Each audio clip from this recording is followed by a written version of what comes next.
छत्तीसगढ़ के राज्य के सबसे संपन्न जिलों में से एक है दुर्ग जिला, लेकिन बुनियादी सुविधाओं में सबसे अहम माने जाने वाली स्वास्थ्य सुविधा में ये जिला अब अपनी साख खो चुका है।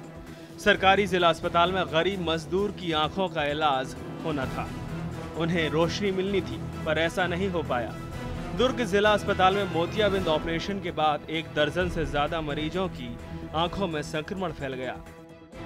हालात बिगड़ने पर गुपचुप तरीके से मरीजों को अंबेडकर अस्पताल रेफर कर दिया गया। अंबेडकर अस्पताल से मरीज एमजीएम नेत्रालय भेजे गए और अब तक 8 मरीज अपनी आंखें गंवा चुके हैं। सरकार का स्वास्थ्य विभाग अक्षम है। सरकार का स्वास्थ्य विभाग नकली दवाइयों की आपूर्ति नहीं रोक पा रहा है। सरकार के डॉक्टर लापरवाही से ऑपरेशन कर रहे हैं, जिसके कारण लोगों की नेत्र ज्योति जा रही है। हम तो सरकार से इस विषय में विस्तृत चर्चा की मांग भी किए हैं कि सदन में इसकी चर्चा कराई जाए और छत्तीसगढ़ राज्य में एक सर्व सुविधा युक्त नेत्र चिकित्सालय सरकार खोलने का प्रयास करे। छत्तीसगढ़ के मामले में ये पहला मामला नहीं है। पिछले 1 साल में सरकारी नेत्र शिविरों में हुए इलाज की बदौलत कई लोग अपनी आंखें गंवा चुके हैं। पिछले साल दुर्ग जिले के ही बालोद में 29 सितंबर को नेत्र शिविर का आयोजन किया गया था।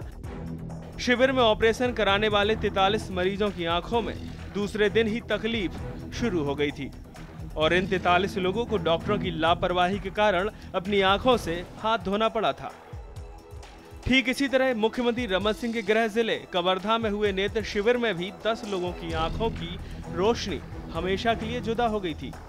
लापरवाही और उदासीनता की एक और बानगी अकलतरा में भी देखने को मिली थी, जहां 20 लोगों को इलाज के नाम आंखों को खोना पड़ा था। अब सरकार इस मामले में सफाई दे रही है।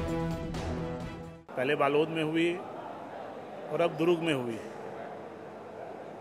लेकिन लगातार घटनाएं के बारे में मैं सहमत नहीं हूं, क्योंकि इस प्रदेश में लगभग 90,000 ऑपरेशन हुए हैं।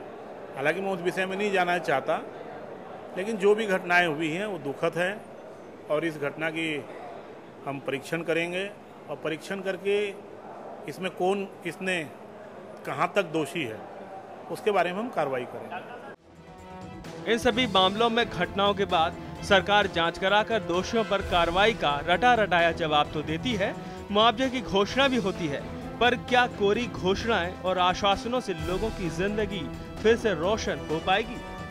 सुमित ठाकुर के साथ नितिन चौबे, GNN न्यूज।